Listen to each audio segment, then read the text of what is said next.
तो एल्विश यादव आज फैजान अंसारी लखनऊ में बैठा है।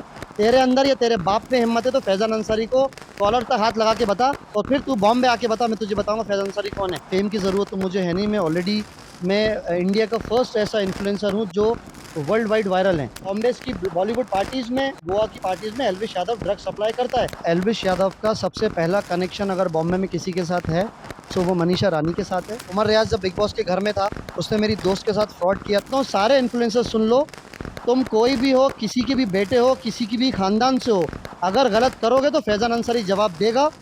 नमस्कार, मैं दिव्या श्रीवास्तव। आप देख रहे हैं प्रेसमेंट टाइम्स। खैर, अगर आज की बात करें तो कंट्रोवर्सी से दुनिया जुड़ी हुई है। कंट्रोवर्सी कहाँ नहीं है, चाहे वो बॉलीवुड की बात करें, चाहे हम पॉलिटिक्स की बात करें, चाहे हम कहीं की भी बात करें, तो कंट्रोवर्सी बहुत ज्यादा होती है। फैजान अंसारी इकलौते ऐसे बॉलीवुड स्टार हैं जो सिर्फ कंट्रोवर्सी ही करते हैं और कंट्रोवर्सी से ही फेमस हुए हैं। आपसे बात करेंगे सर, आपने इतनी कंट्रोवर्सी करी, आपने मनीषा रानी पर कंट्रोवर्सी करी, आपने अलवेश यादव पर कंट्रोवर्सी करी। क्या आप ये फेम पाने के लिए कर रहे हैं या फिर क्या है इसका असली राज? देखिए, फेम की ज़रूरत, अभी टू बी ऑनेस्ट अब आपने पूछा है तो फेम की ज़रूरत तो मुझे है नहीं। मैं इंडिया का फर्स्ट ऐसा इन्फ्लुएंसर हूँ जो वर्ल्ड वाइड वायरल है। भले ही आप वो न्यूयॉर्क टाइम्स की बात करें, जब मुझे भी मालूम नहीं था ये कि मैं कि इंडिया का टॉप मोस्ट इन्फ्लुएंसर हूँ। जब एक अमेरिकन जर्नलिस्ट ने मेरे बारे में न्यूयॉर्क में लिखा, उस दिन मुझे पता लगा कि मेरी न्यूज़ अमेरिका में भी वायरल हो रही है।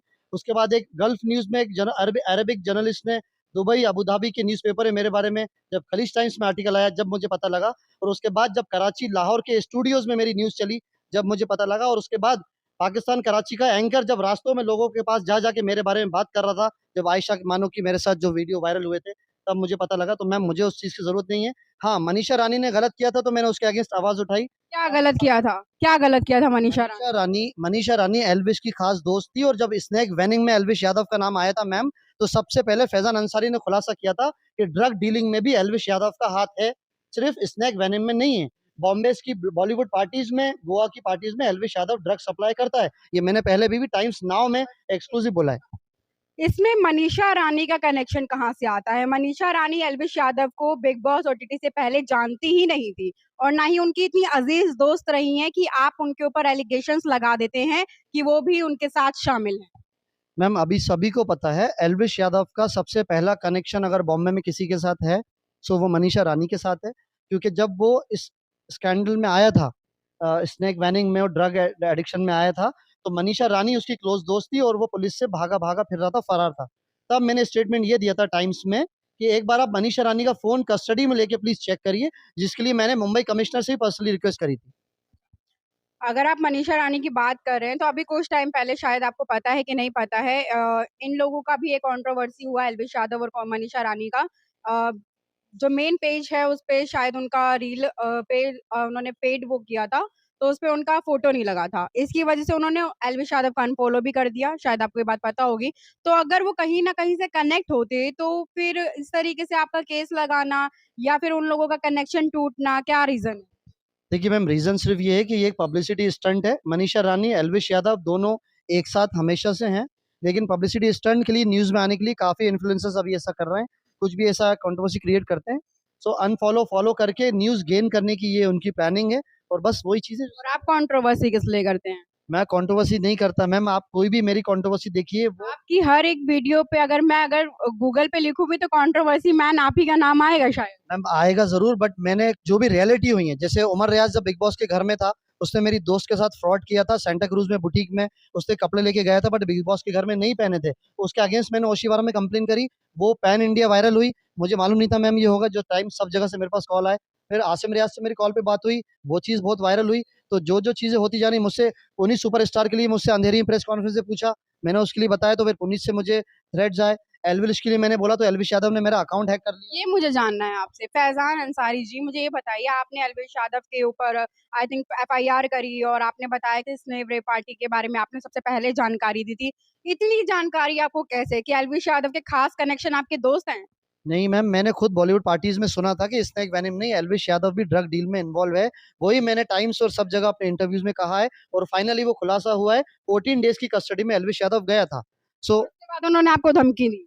मुझे एल्विश यादव ने बहुत धमकी दी है, और एल्विश यादव ने, आपने अच्छा क्वेश्चन करा, मुझे याद आ गया था, इंस्टाग्राम पे ही मुझे मैसेज कराया था कि हरियाणा तो बहुत दूर की बात है, तुम दिल्ली या लखनऊ में तक भी आके बताना। तो एल्विश यादव आज फैज़ान अंसारी लखनऊ में बैठा है, तेरे अंदर या तेरे बाप में हिम्मत है तो फैज़ान अंसारी को कॉलर तक हाथ लगा के बता, और फिर तू बॉम्बे आके बता, मैं तुझे बताऊँगा फैज़ान अंसारी कौन है। मैं इसलिए कह रहा हूँ मैम, क्योंकि एल्विश ने मुझे बहुत धमकी दी थी, मेरा अकाउंट हैक कराया था और मुझे जान से मारने की धमकी दी है, जिसके लिए मैं सुसाइड तक के लिए कमिटमेंट के लिए चला गया था, बहुत ज़्यादा डिप्रेशन में आ गया था। बट मैं सच्चाई के लिए हमेशा लड़ता रहा हूँ और लड़ता रहूँगा, चाहे भले इसका अंजाम मैम कुछ भी हो। आपने राखी सावंत पे भी कंट्रोवर्सी अभी कुछ टाइम, उर्फी जावेद पे भी आप कंट्रोवर्सी कर चुके हैं। उनके पहनावे को लेकर के कंट्रोवर्सी कर चुके हैं और जो आपने जो मुनव्वर फारूकी के साथ उर्फी जावेद का कनेक्शन एक टाइम पर आ रहा था। आपने कहा कि मुनव्वर फारूकी और उर्फी जावेद कभी एक नहीं हो सकते। देखिए, मैंने जो भी कहा है, मैं हमेशा सच के लिए मेरी आवाज़ रही है मैम, आपने अच्छा क्वेश्चन पूछा है और मैं हमेशा उसके अगेंस्ट बोलूँगा जो बॉलीवुड फ्रेटर्निटी को खराब कर रहा है या खराब बोल रहा है। और मैं कहना चाहता हूँ सारे इन्फ्लुएंसर्स सुन लो, तुम कोई भी हो, किसी के भी बेटे हो, किसी की भी खानदान से हो, अगर गलत करोगे तो फैज़ान अंसारी जवाब देगा। और मैं आपके चैनल पर भी एक खुलासा कर देता हूँ, एक बहुत बड़ी इन्फ्लुएंसर है टीवी इंडस्ट्री की, 1 वीक के अंदर फैज़ान अंसारी उसके लिए बहुत बड़ा खुलासा करने वाला है। जैसे ही वापस बॉम्बे जाऊँगा मैं, वो सारी चीज़ें अभी पूरी दुनिया के सामने आएँगी। उसने भी बहुत गलत किया है, तो जनता को जो लोग बेवकूफ़ बना रहे हैं, अभी चरण सिंह ने जो किया आपने देखा, तारक मेहता का उल्टा चश्मे में, उसमें मैंने आवाज़ उठाई है कि वो पब्लिसिटी स्टंट के लिए घर से भागा है, लापता नहीं हुआ है, फाइनली अभी वो आ गया है। सर, आप सबके ऊपर कंट्रोवर्सी कर रहे हैं, तो क्या आप ये जताना चाह रहे हैं कि आप एक साफ छवि हैं? मैम ऐसा तो मैंने नहीं कहा, लेकिन मैंने ऐसा कुछ आज तक गलत किया भी नहीं है। जो गलत करता है तो एज़ अ पब्लिक फिगर, अगर लोग मुझे मिलियंस तक देख रहे हैं, लाखों करोड़ों लोग मुझे मेरे इंटरव्यूज़ देखते हैं, तो मेरा फ़र्ज़ बनता है कि सच बात सामने लाऊँ मैम, वही मैं कोशिश करता हूँ। तो एल्विश यादव आपको धमकी क्यों देंगे? उससे उनको क्या मिल रहा है? आपसे क्या मिल रहा है? आपको धमकी देने से मुझे तो नहीं लगता कि उनका कुछ होगा या फिर आपको पूरी धमकी क्यों बॉलीवुड फ्रेटर्निटी में, पूरे इन्फ्लुएंसर्स में एक ही इंसान है जिसने एल्विश यादव को जवाब दिया है, वो फैज़ान अंसारी है। इसका गवाह पूरा गूगल है, इसका गवाह इंस्टाग्राम है। इसलिए एल्विश यादव को इनसिक्योरिटी थी। Last time Elvish Yadav big boss के घर में था, जब मैंने उसकी एफआईआर करी थी अंधेरी ओशीवारा पुलिस स्टेशन में, तो उसने मेरा अकाउंट हैक करा लिया था कि इसके अकाउंट की वजह से।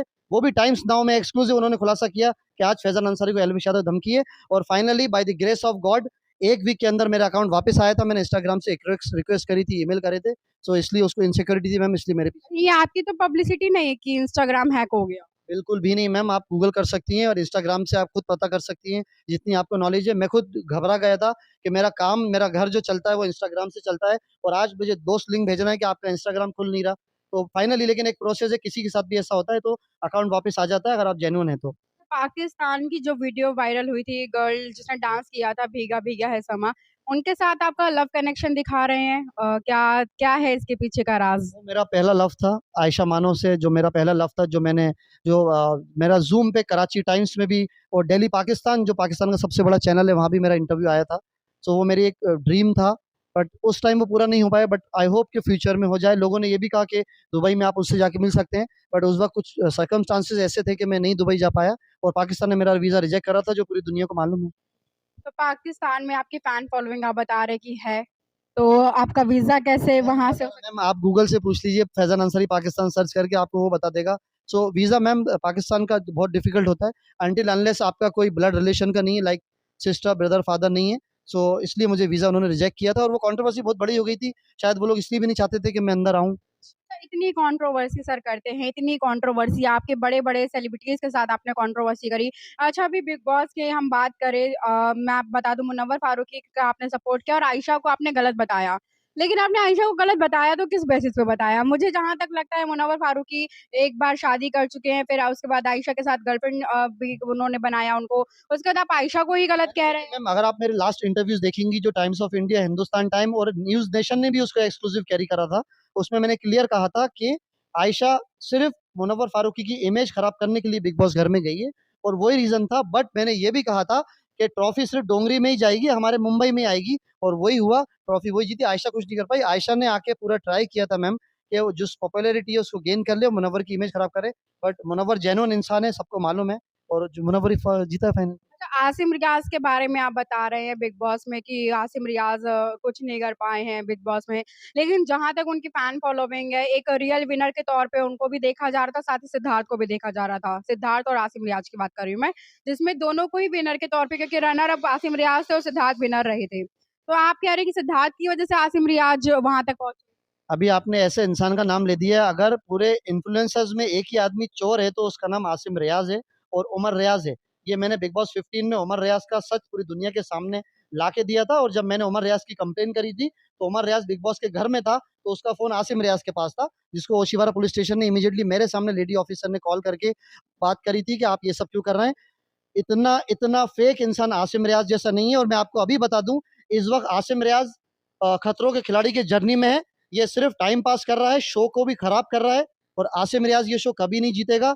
वहां का सिर्फ टाइम पास करने, फ्री में खाना खाने, फ्री का घूमने के लिए गया है मैम। इसके पास कुछ काम नहीं है, इसलिए ये अभी सिर्फ रियलिटी शो इसने किया था, और उसको लग रहा था कि big boss 13, if I am not wrong, big boss 13 में ये लोग थे, तो बिग बॉस 13 उसकी वजह से फेमस हुआ था। बिग बॉस 13 सिर्फ सिद्धार्थ की वजह से फेमस हुआ था, और सिद्धार्थ का फेंका हुआ पानी की कुछ बूंदें आसिम रियाज पे आ गई थी। बट फाइनली आज सिद्धार्थ हमारे बीच नहीं है, बहुत अफसोस लग होता है मैम। और आप आसिम रियाज को इसमें गलत बताते हैं कि वो गलत हैं।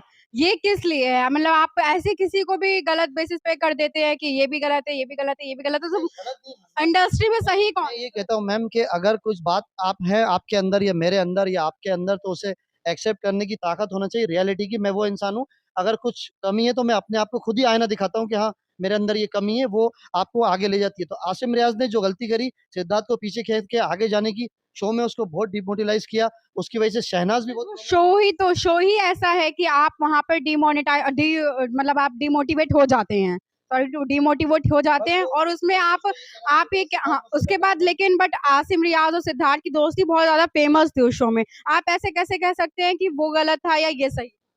नहीं, दोस्त मैम बाद में हो गई थी, बट सिद्धार्थ जितना डिप्रेशन में गया था वो सिर्फ आसिम रियाज की वजह से गया था। और फिर आसिम ने सिद्धार्थ की इस दुनिया से जाने के बाद शहनाज गिल को भी पॉइंट आउट किया, अगर आपने देखा होगा तो शहनाज के सपोर्ट में ही फिर मैंने मुंबई में प्रेस कॉन्फ्रेंस करके बोला था कि शहनाज से आसिम रियाज दूर रहना। वो भी बहुत ज्यादा मैम उस वक्त वायरल हुआ। अभी आप अपना एक शो लेके आ रहे हैं, क्या है उस शो के बारे में ज़रा बताएँ? मैं दुनिया को बताना चाहता हूँ, हाइप फैक्ट्री एक ऐसा रियलिटी शो आ रहा है जो आज तक लोगों ने देखा नहीं होगा, सोचा नहीं होगा, इनफैक्ट इमेजिन भी नहीं किया होगा। हाइप फैक्ट्री में ऐसी ऐसी चीजें होने वाली हैं जो कभी किसी ने सोचा नहीं है। इनफैक्ट आप एक शो हाइप फैक्ट्री का देखेंगे तो आप में क्यूरियोसिटी आएगी कि नेक्स्ट एपिसोड कब आएगा। इसमें 12 लेडी कंटेस्टेंट है, जो लड़की कंटेस्टेंट रहेंगी, जैसा बिग बॉस में और लॉकअप में हुआ था कंगना के शो में। बट इसमें अंदर इतनी सारी चीजें होने वाली हैं जो हम अभी रिवील नहीं कर सकते, बट लोग देखने के लिए, कनेक्ट होने के लिए मजबूर हो जाएंगे। एक चीज़ और, फिर इसमें आपका क्या रोल है? मैं इस शो में एज़ अ मेंटर आ रहा हूँ, और उसमें आके मैं कंटेस्टेंट से क्वेश्चन आंसर्स भी करूँगा, बातचीत करूँगा उनसे। उसमें भी कहीं आप कंट्रोवर्सी तो नहीं करेंगे? नहीं, मैं उनको मैम रियलिटी के उनको टास्क दूँगा जो इतने डिफिकल्ट होंगे, शायद वो नहीं कर पाएँगी, तो उसकी वजह से कंट्रोवर्सी हो सकती है। बट ये शो एक इंडिया का सबसे बड़ा रियलिटी शो हाइप फैक्ट्री होने वाला है, और 10 दिन में पूरी दुनिया को पता लग जाएगा कि हाइप फैक्ट्री क्या है। हर जगह हाइप फैक्ट्री का नाम होगा जैसे ये। और अमेज़न प्राइम के साथ हमारा कॉन्ट्रैक्ट ऑलरेडी हो चुका है। ये शो मंडे टू फ्राइडे है, क्या डे टाइम है और क्या है इसका? इसको आप जैसे बिग बॉस देखते हैं उस तरह कोई भी देख सकता है, पूरा मंथ का भी शो देख सकते हैं, वीकली भी देख सकते हैं, जैसा आपको ठीक लगे वैसा देख सकते हैं। अच्छा, अच्छा, कंट्रोवर्सीज़ तो आपकी बहुत हो गई, आपके अब आने वाले अपकमिंग शो की भी हमने बात कर ली है। तो स एट द एंड आप क्या कहना चाहेंगे अपने कंट्रोवर्सीज़ को लेकर के जिसके लिए आप वायरल होते रहे? मैं सिर्फ ये कहना चाहता हूँ कि जो भी सच है, प्लीज़ ऑडियंस जो लाखों करोड़ों लोग मुझे सुन रहे हैं उनसे ये कहना चाहता हूँ कि सच का साथ दीजिए, डरने की कोई ज़रूरत नहीं है। अगर मैं एज़ अ पब्लिक फिगर लोगों से लड़ रहा हूँ तो मुझे आप डीएम करिए, मुझसे बोलिए, मैं आपका नाम बन के लड़ूँगा। कहीं भी कुछ गलत हो रहा है तो हम चाहते हैं इस देश को सही जगह लेके जाएँ। अभी सब कुछ ठीक यहाँ पे हो रहा है, सो गलत कभी नहीं होने देंगे, उसके लिए हमारी लड़ाई रहेगी। अब हमारे हाथ में ही कुछ नहीं है तो मैम कुछ नहीं कर सकते, लेकिन हाँ, अंटिल अनलेस जब तक गलत हो रहा है, फैज़ान अंसारी उसके लिए आवाज़ उठाता आया है, आखिरी दम तक आवाज़ उठाता रहेगा। तो ये हमारे साथ ही कंट्रोवर्सी से फेमस फैज़ान अंसारी, इनसे हमने बातचीत करी, आपने भी सुना। बताइएगा ज़रूर हमारे कमेंट सेक्शन में क्या लगता है आपको, कौन कितना सही है? कमेंट सेक्शन में आप रिप्लाई ज़रूर करिएगा कि कौन कितना सही है और कौन कितना गलत। हमारे साथ फैज़ान अंसारी थे, हमसे हमने बातचीत करी। बहुत ही सही सटीक आंसर के साथ हमने इनसे बात करी है। तो बने रहिए प्रेसमेंट टाइम्स के साथ। मैं दिव्या श्रीवास्तव, धन्यवाद।